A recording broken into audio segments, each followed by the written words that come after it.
இப்போ இந்தியாவுக்கு என்ன ஒரு சரியான வாய்ப்பு அமைந்திருக்கு, எதனால சென்ட்ரல் ஏசியா மற்றும் ஈரான் இந்தியாவுக்கு முக்கியம், இதை பத்தி தான் இந்த வீடியோல பார்க்க போறோம். ஸோ இப்போ இந்தியாவுக்கு ஒரு மிகப்பெரிய வாய்ப்பு அமைந்திருக்கு. இதை மட்டும் யூஸ் பண்ணிக்கிட்டோம்னா முன்னாடி எப்படி இருந்துச்சோ, அதாவது நம்மளோட அந்த கனெக்டிவிட்டி வெஸ்ட் ஏசியாவுக்கு மிடில் ஈஸ்ட்டுக்குலாம் எப்படி இருந்துச்சோ அதே கனெக்டிவிட்டியை நம்ம திரும்பி பெறலாம். ஸோ ஈரான் சென்ட்ரல் ஏசியா இது இப்போ ரொம்ப முக்கியமாக பார்க்கப்படுது. இப்போ ஈரான் பார்த்தீங்கன்னா இப்போ அமெரிக்கா என்ன பண்ணிட்டாங்க, கொஞ்சம் சாங்ஷன்ஸை ரிலீவ் பண்ணிட்டாங்க ஈரான் மேலேது. அதாவது அவங்க சிவில் நியூக்ளியர் அக்ரிமெண்ட்டுக்கு ஒப்புதல் அளிச்சிட்டாங்க. முன்னாடி கடந்த 2 வருடமா இந்தியாவுக்கும் ஈரானுக்கும் ரிலேஷன்ஷிப் சரியில்லை. காரணம் 2018ஆம் ஆண்டு டொனால்ட் ட்ரம்ப் ஈரான் மேல திரும்பியும் அந்த பொருளாதார தடையை விதிச்சாரு. ஸோ அதுக்கப்புறம் என்ன சொல்லியிருந்தாருன்னா, இந்தியா ஈரான் கிட்ட இருந்து ஆயில் வாங்கினா ஆப்வியஸா இந்தியா மேலேயும் அந்த பொருளாதார தடை பாயும் அப்படின்னு மிரட்டினாரு. அதனால இந்தியா என்ன பண்ணிட்டாங்கன்னா, அந்த ஈரான் கிட்ட இருந்து வாங்குற அந்த ஆயில் எல்லாம் நிறுத்திட்டோம். ஸோ இதனால ஈரான் பயங்கரமா கோபம் அடைஞ்சாங்க. இந்தியாவோட ப்ராஜெக்ட்ஸ் ஈரான்ல நம்ம நிறைய டெவலப் பண்ணிக்கிட்டு இருக்கோம்ல, அதெல்லாம் ஹோல்டுலேயே இருந்துச்சு. இந்த ஒரு வேக்யூம் என்ன ஆயிடுச்சுன்னா சீனாவால ஃபில் பண்ணப்பட்டது. ஸோ சீனா இந்தியாவோட ரோலை பிளே பண்ண ஆரம்பிச்சிட்டாங்க. 25 வருடத்திற்கு ஒரு ஸ்ட்ராட்டஜிக் இம்பார்ட்டன்ட் அக்ரிமெண்ட் ஈரானுக்கும் சீனாவுக்கும் சைன் பண்ணப்பட்டது.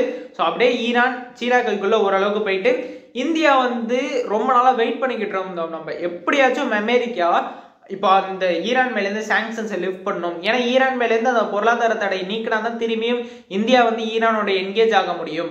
இல்லைனா அது வரைக்கும் நம்ம என்கேஜ் ஆக முடியாது. காரணம் அமெரிக்கா கிட்ட இருந்து நிறைய அழுத்தங்கள் இந்தியா மேல வரும். ஸோ இப்போ அதை முதல் கட்டமா, அதாவது ஆட்சி மாற்றம் நிகழ்ந்திருக்கு, ஜோ பைடன் வந்திருக்காரு.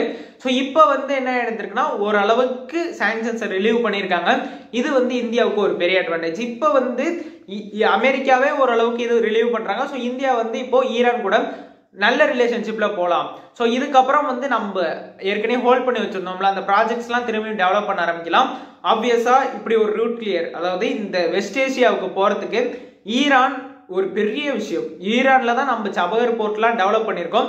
ஸோ அப்போ ஈரான் கனெக்டிவிட்டியில ஒரு முக்கியமான ரோல், ஸ்ட்ராட்டஜிக் இம்பார்ட்டன்ட் ரீஜன், அது 2 வருஷமா நம்ம இழந்த மாதிரி இருந்துச்சு. இப்போ திரும்பியும் அதை பெறுற மாதிரி இருக்கு. இப்போ கொஞ்ச நாளா நம்ம கையிலேருந்து போனது ஆப்கானிஸ்தான்ல தெரியும். ஆகஸ்ட் 2021ஆம் ஆண்டு தாலிபான்கள் திரும்பியும் ஆப்கானிஸ்தானை பிடிச்சாங்க. ஸோ அஷ்ரப் கானி ஆட்சி வீழ்ந்துச்சு. இந்தியாவோட அந்த ஸ்ட்ராட்டஜிக் இம்பார்ட்டன்ட் லொகேஷன் முக்கியமான ஆப்கானிஸ்தான் போயிட்டு நம்ம விட்டு. ஆனா இப்போ ஆப்கானிஸ்தானுக்கு ஒரு வேற மாதிரி, அதாவது ஆப்கானிஸ்தானு இல்லாம நம்ம ஒரு வெஸ்ட் ஏசியாவுக்கு கனெக்ட் பண்ற மாதிரி ஒரு ரீஜியன் இருக்கு, அதுதான் சென்ட்ரல் ஏசியா. ஸோ ஆப்கானிஸ்தானும் ஒரு சைடு டாக்ஸ் போய்கிட்டு இருக்கு, இந்தியாவுக்கும் தாலிபான்களுக்கும் அன்அபிஷியலா டாக்ஸ் போய்கிட்டு இருக்கு. ஸோ இந்தியா எப்போ வேணாலும் தாலிபான்கள் ஆட்சியை ரெக்கக்னைஸ் பண்ணலாம் அப்படிங்கிற நிலைமை தான் இருக்கு. ஏன்னா பண்ணியே தான் ஆகணும். இப்போ சீனா திரும்பியும் ஆப்கானிஸ்தானுக்குள்ள வந்துட்டாங்க. ஸோ சுத்தி வளைச்சிட்டாங்க. ஏற்கனவே ஸ்ரீலங்கா போயிட்டு, அப்புறம் நேபாள் ஓரளவுக்கு போயிட்டு திரும்பியும் நம்ம மீட்டாச்சு. மியான்மர் சீனா கண்ட்ரோல்ல தான் இருக்கு. ஸோ இந்த மாதிரி இருக்கிற நிலைமையில திரும்பியும் சீனா ஆப்கானிஸ்தான் பிடிச்சிட்டாங்க. ஸோ ஆப்கானிஸ்தானோட தாலிபான்களோட நல்ல ரிலேஷன்ஷிப்ல இருக்காங்க. அப்ப நமக்கு திரும்பியும் அந்த ஒரு ஸ்ட்ராட்டஜிக் ரீஜியன் போகுது. அதே சமயம் நம்மளை சுத்தி இருக்கிற நாடுகள்ல எதிரி நாடுகள்லாம் மாறாங்களா, அதுல ஒரு நாடு ஆப்கானிஸ்தான் மாற வாய்ப்பு இருக்கு. ஸோ அப்போ ஆப்வியஸா நம்ம அடுத்த ஒரு கட்டத்தை தேர்ந்தெடுக்கணும். திரும்பியும் வெஸ்ட் ஏசியா கனெக்ட் பண்ணணும்னா, அப்படி இல்லைன்னா இந்த ரீஜியன்ல திரும்பியும் டாமினேஷனை வைக்கணும்னா பாக்கி இருக்கிற ரீஜியன் முக்கியம். அப்ப சென்ட்ரல் ஏசியா ஒரு மிகப்பெரிய பங்கு. இன்ஃபேக்ட் சென்ட்ரல் ஏசியாவில் எந்தெந்த நாடுனா எல்லாருக்குமே தெரியும். கஜகிஸ்தான், அப்புறம் தஜிகிஸ்தான், கிர்கிஸ்தான், அப்புறம் டர்க்மெனிஸ்தான், இது போன்ற நாடுகள். அதாவது சோவியத் யூனியனா இருக்கும்போது அதுல இருந்து பிரிஞ்சு வந்துச்சுல. ஸோ அதுல இருந்து ஒரு சில நாடுகள், இது எல்லாமே சென்ட்ரல் ஏசியால இருக்கும்.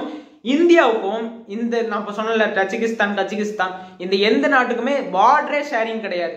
அதனால அவ்வளவா இந்தியாவுக்கு ஸ்ட்ராட்டஜிக் இம்பார்ட்டன்ட் லொகேஷன் இல்லை. ஏன்னா காரணம் ஆப்கானிஸ்தான் இருந்துச்சு, ஈரான் இருந்துச்சு.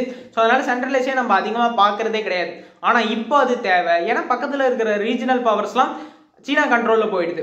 ஸோ சீனாவுக்கும் சென்ட்ரல் ஏசியாவுக்கும் ரிலேஷன்ஷிப் எப்படி இருக்குன்னா அது எப்பயுமே நல்லா இருக்கும். காரணம் சீனா இந்த சென்ட்ரல் ஏசியாவோட கஜகிஸ்தான் இந்த மாதிரி நாடுகள்லாம் இருக்கல, டர்க்மெனிஸ்தான்லாம், அது கூட அப்பையிலேருந்தே பார்டர் ஷேர் பண்ணியிருக்கோம். அதனால இந்த ஜியோ எக்கனாமிக் இம்பார்ட்டன்ஸ், அந்த ஜியோ எக்கனாமிக் டாமினேஷன் சீனா அந்த சென்ட்ரல் ஏசியா நாடுகள்லாம் அதிகமா வச்சிருப்பாங்க.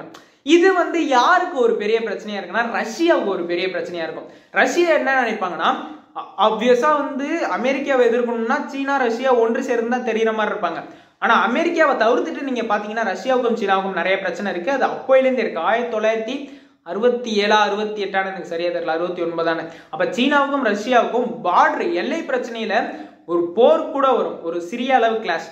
ஸோ அப்பையிலேருந்து நிறைய பிரச்சனை இருக்கு. இன்ஃபேக்ட் கம்யூனிசம்னு சொன்னாலும் இரண்டு நாடுகளுக்குமே ஐடியாலஜிக்கலா ஒரு சில பிரச்சனைகள் இருக்கு. ஸோ சீனாவுக்கும் ரஷ்யாவுக்கும் நிறைய இடத்துல பிரச்சனை இருக்கு. ஸோ ரஷ்யாவுக்கு இப்போ என்னன்னா சீனாவை இந்த சென்ட்ரல் ஏசியாவில் கஜகிஸ்தான் இந்த நாடுகள்லாம் இருக்குல்ல அந்த இடத்துல வந்து டாமினேஷனை செலுத்த விடக்கூடாது அப்படின்னு பார்ப்பாங்க. ஏற்கனவே சீனா டாமினேஷனை செலுத்திக்கிட்டு இருக்காங்க. ஏன்னா ரஷ்யாவுக்கு இந்த பக்கத்தில் இருக்கிற நாடுகள்லாம் முக்கியம். சீனா கிட்டேயும் விடக்கூடாது, இந்த நாடுகளை அமெரிக்கா கிட்டே இருந்தும் பாதுகாக்கணும். அப்போ இந்த நாடுகள் முக்கியம். இப்போ இந்தியாவுக்கு என்ன முக்கியம்? இப்போ இந்தியாவுக்கு வந்து ஆப்கானிஸ்தான் போயிட்டு இப்போ ஆப்வியஸா நம்ம சென்ட்ரல் ஏசியாவை எடுத்தாதான் ஓரளவுக்கு நம்ம ஸ்டேபிளா இருக்க முடியும், ஓரளவுக்கு நம்ம சர்வைவ் ஆக முடியும். அப்ப ரஷ்யா என்ன பண்ணுவாங்க? ரஷ்யாவுக்கும் சென்ட்ரல் ஏசியா முக்கியம், இப்ப இந்தியாவுக்கும் சென்ட்ரல் ஏசியா தேவைப்படுது. ஆப்வியஸா இதுக்குள்ள நெகோசியேஷன் நடந்திருக்கு, இந்தியாவுக்கும் ரஷ்யாவுக்கும் ஏதோ ஒரு விஷயம் நடந்திருக்கு. ஸோ இப்போ வந்து இரண்டு நாடுகளுமே இந்த இடத்துல ஒன்று சேர்ந்து செயல்படலாம். ரஷ்யாவும் இந்தியாவும் சென்ட்ரல் ஏசியா ரீஜன்ல இப்போ ஒன்று சேர்ந்து செயல்பட போறாங்க. அதாவது சீனாவை வெளில வைக்கணும் சென்ட்ரல் ஏசியால இருந்து. அப்போ இது இந்தியா ரஷ்யா ஏற்கனவே உறவுல ஓரளவுக்கு விரிசல் விட்டுருக்கு. ஏன்னா இந்தியா அமெரிக்கா கூட க்ளோஸா போறாங்கன்னு சொல்லிட்டு ரஷ்யாவுக்கு நிறைய ஒரு என்ன சொல்றது ஒரு வருத்தம் இருக்கு. ரஷ்யா டைரக்டாவே சொல்லிட்டாங்க நீங்க அமெரிக்கா கூட தான் ரொம்ப க்ளோஸா போறீங்கன்னு. ஆப்வியஸா இப்போ இந்தியா ரஷ்யா ரிலேஷன்ஷிப் பலப்படுத்தும். அதே சமயம் ரஷ்யா வந்து இந்தியாவை அமெரிக்கா கிட்ட இருந்து போறதை தடுக்கலாம். ஸோ இப்போ சென்ட்ரல் ஏசியா ரொம்ப முக்கியம். இப்போ ரெண்டு பேருக்குமே மியூச்சுவலான ஒரு அட்வான்டேஜ். ரஷ்யாவுக்கு என்னன்னா சீனாவோட இன்ஃப்ளூயன்ஸை தடுக்கணும், அதுக்கு இந்தியாவோட அதாவது ஒரு கம்பெனின்னு இருந்தானா ஈஸியாக தடுக்கலாம். இந்தியாவுக்கு வந்து ஆப்கானிஸ்தான் போயிட்டு ஏன்னா சீனாவோட கண்ட்ரோல் எடுத்துட்டாங்க. ஸோ அப்போ ஆப்வியஸா நமக்கு வந்து ஒரு ஆல்டர் முக்கியம், அதனால நம்ம சென்ட்ரல் ஏசியாவை தேர்ந்தெடுக்கலாம். ஸோ அப்போ இந்தியாவும் ரஷ்யாவும் சென்ட்ரல் ஏசியாவில் சேர்ந்து செயல்பட போறோம். இப்போ ஒரு சரியான வாய்ப்பு அமைந்திருக்கு. இட்ஸ் எ குட் பிளாட்ஃபார்ம்னே சொல்லலாம். ஏன்னா ஈரான் இப்போ ஓரளவுக்கு நம்ம எடுத்துடலாம், அமெரிக்காவோட அந்த சாங்ஷன்ஸ்லாம் ரிலீவ் பண்றாங்க. அடுத்தது சென்ட்ரல் ஏசியால நம்ம டாமினேட் பண்ணோம். அப்கோர்ஸ் ஆப்கானிஸ்தான்ல தாலிபான்கள் கூட பேச்சுவார்த்தை நடத்தினாலும் சென்ட்ரல் ஏசியா நம்ம ஓரளவுக்கு வச்சிருக்கலாம் டாமினேஷன். அதற்கு ரஷ்யா வந்து நமக்கு ஹெல்ப் பண்றோம்னு சொல்றாங்க, மியூச்சுவலா நம்ம பண்ணலாம்.